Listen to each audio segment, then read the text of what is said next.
Hi guys, ভালনে সকলোৰে? আশা কৰোঁ সকলোৰে ভালে আছে। আজি বনাবলৈ গৈ আছোঁ এয়া বেঙেনাৰ ৰেচিপি এটা। বেঙেনাটো প্ৰথমে মই এনেকৈ জুইত পুৰি লৈছোঁ। এয়া লৈছোঁ কণী বইল কৰি, আৰু এয়া আছে পিঁয়াজ আৰু এই টমাটাৰ। আহকচোন কেনে বনাওঁ চাওঁ। এয়া মই কাটি ৰখা পিঁয়াজ আৰু বিলাহীখিনি এনেকৈ অলপ তেলত এনেকৈ ফ্ৰাই কৰি লৈছোঁ। অলপ ধনিয়া গুড়ি, জিৰা গুড়ি, হালধি, নিমখ এনেকৈ দিছোঁ। বিলাহীখিনি অলপ সিজিবলৈ দিছোঁ।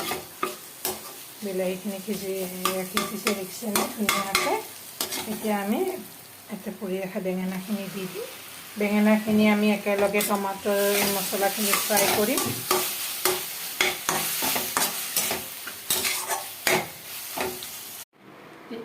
এতিয়া বেঙেনাখিনি ফ্ৰাই হোৱাৰ পিছত বইল কণীটো এনেকৈ ওপৰত কাটি দিছোঁ। এনেকৈ এবাৰ সকলোৱে খাই চাবচোন, খাবলৈ বহুত টেষ্ট হয়। যদি ৰেচিপিটো ভাল লাগিছে, ভিডিঅ'টো চাই ভাল লাগিছে, এটা লাইক কৰি দিব। Thank U.